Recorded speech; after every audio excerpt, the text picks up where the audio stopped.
This is Dr. Don Kennedy. I'm the Chief Medical Advisor for Life Renew.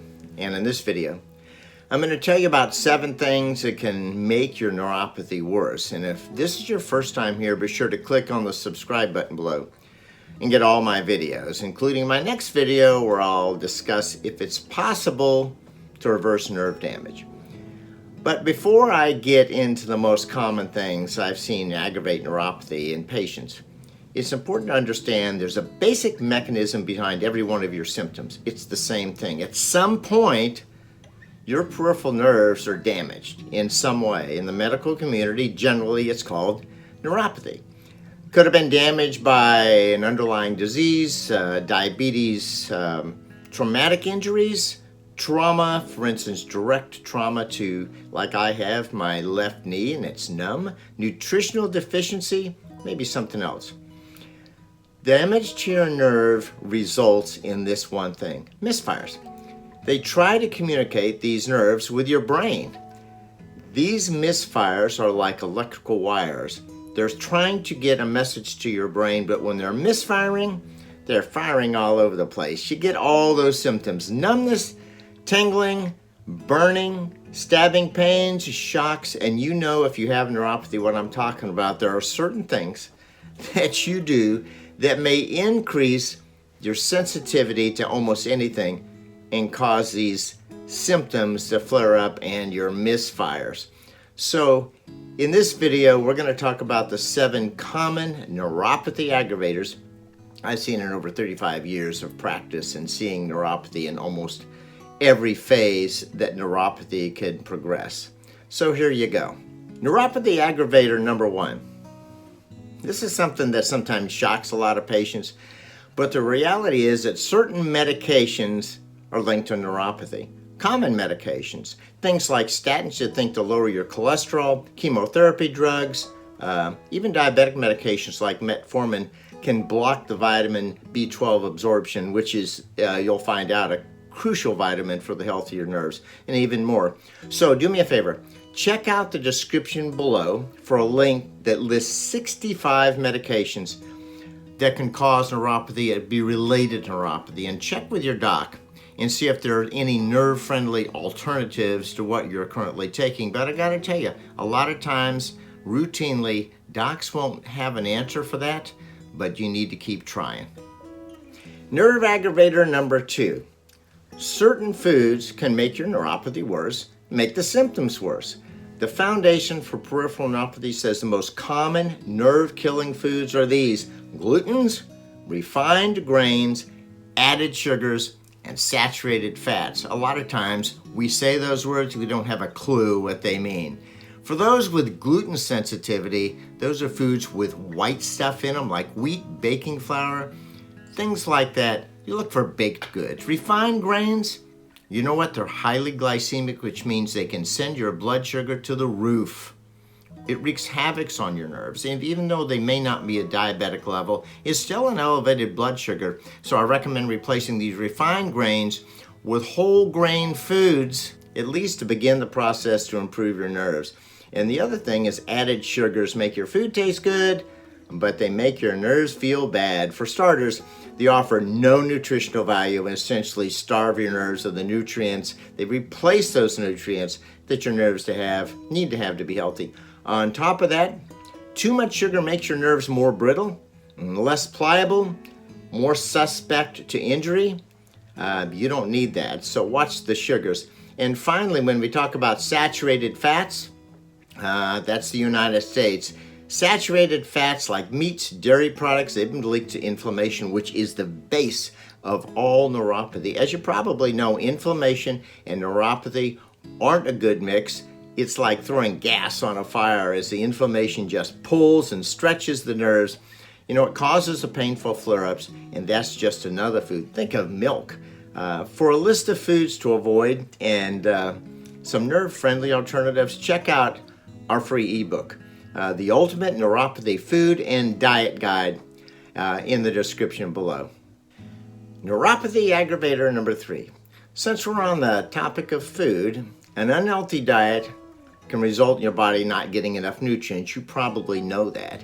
You need to have great antioxidizers to maintain healthy nerves. One of the most common vitamin deficiencies related to neuropathy is vitamin B12.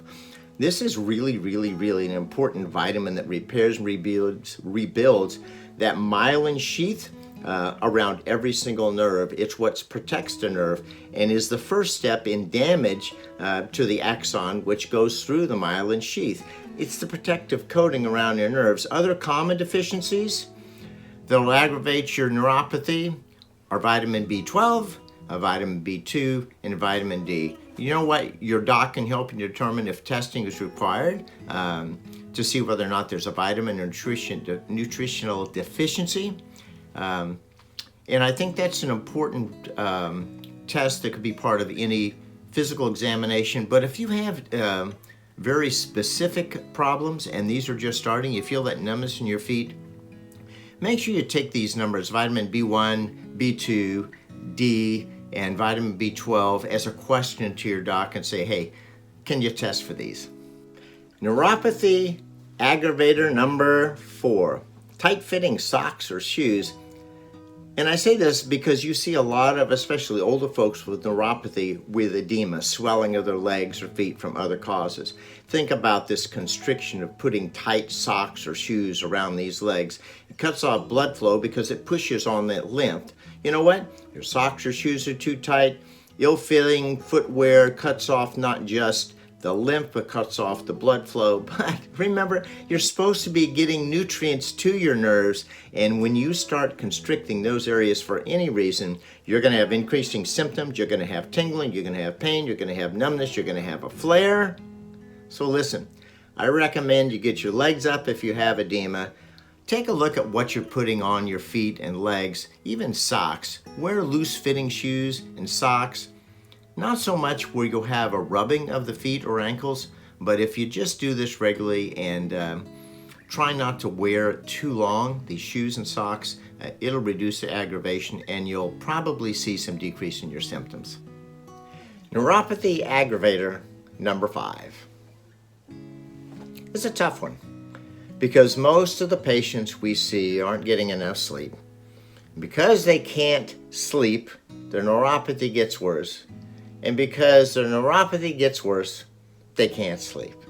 It's a vicious cycle. Burning and pain keep them up all night, and one big shock, that's it. You're not going back to sleep. There's one thing that happens that you need to remember that is absolutely necessary in terms of sleep. Just like you and I, we have to recharge. We need to be able to heal. That happens when you're sleeping. It's critical. If you don't get enough sleep, if you don't regenerate your nerves, if you don't heal your nerves, then you're going to get worse and you're going to flare. So I recommend something. I recommend Life Renew's Sleep Aid formula. It's pretty powerful because it's natural. It doesn't have addictive qualities like some of the prescriptions we give over the counter. It keeps you calm in terms of your nervous system, but slowly, evenly, you get to fall asleep a little bit faster than usual and also sleep a little bit longer. Isn't that the key though? Because that's when things heal. So if you're not sleeping well, you can learn more about this thing called the Life Renew Sleep Aid formula in the description below.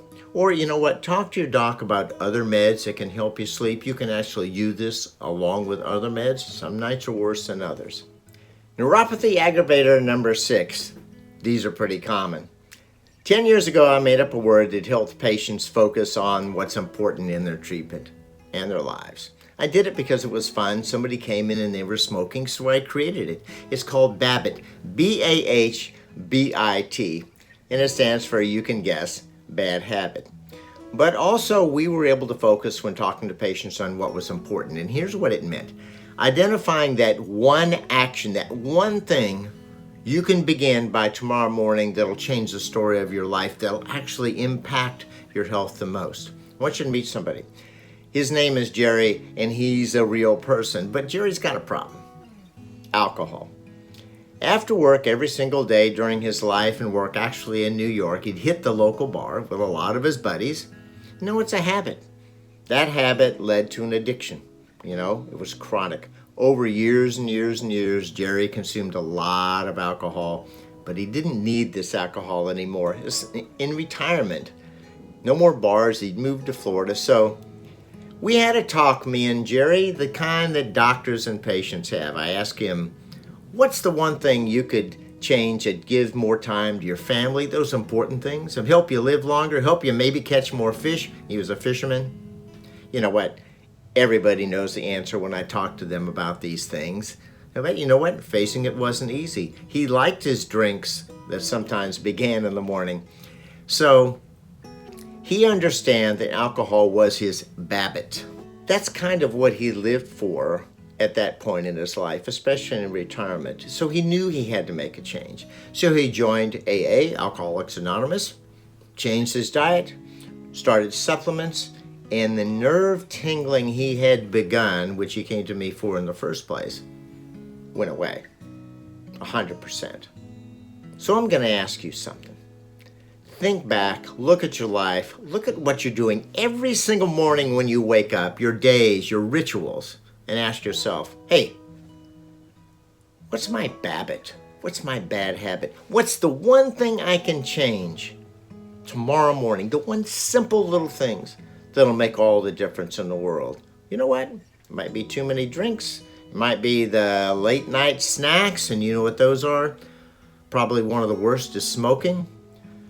But if you want to reduce the effect of anything on your neuropathy, you got to make some tough choices. You have to make some lifestyle changes. And sometimes you got to face the one enemy that wants you to keep going, and that's those things. Too much alcohol, too much food, too much sugar, not enough exercise. These things are simple to identify. Just pick one. They're hard to change. Just pick one. Come on, you can start tomorrow morning. Neuropathy aggravator number 7. Yeah, 7's the final one I'm talking about because it has to do with an uncontrolled blood sugar. Let me tell you, over all the years of medical practice, I know this. High sugar is a silent demon. Whether you have diabetes or not, it will make everything worse, including your weight, your heart, anything. This is especially true for diabetic neuropathy, people who already have symptoms of shocks and pain and they're staying up with it.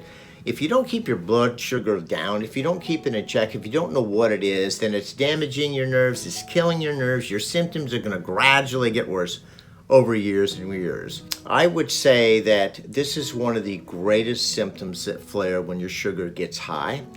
Eventually, it's going to get you. So whether you're diabetic or not, start paying attention to what you're taking in.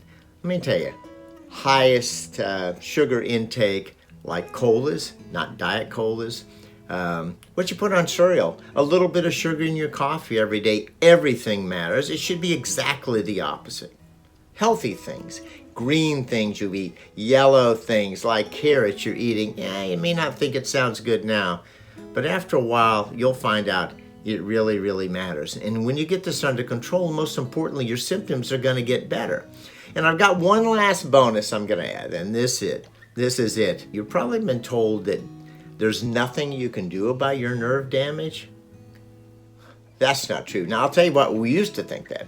There was a time when we just gave pain medications, gabapentin, oxycodone, because we didn't know a thing about regenerative medicine, which is what we do now. But I was dead wrong. If you're not doing anything to fuel your nerves and get the nutrients via the bloodstream to those nerves, and changing your lifestyle choices, those habits that we talked about previously, then your neuropathy is going to get worse. It's going to flare. Eventually, it's just going to get so bad that it's going to cause a life dysfunction for you, and your golf game's going to get terrible. If you're not sure where to start, do me a favor. Check out the links in the description below to get a few simple ideas of what you can do to start today to prevent nerve damage. You don't need it to spread. You need it to reduce your symptoms, but back to the original statement. Nerves heal. Everything can heal if you do the right things. If you don't, take a lot of sugar and you eat right. Thanks for watching this video. I'll see you in the next one.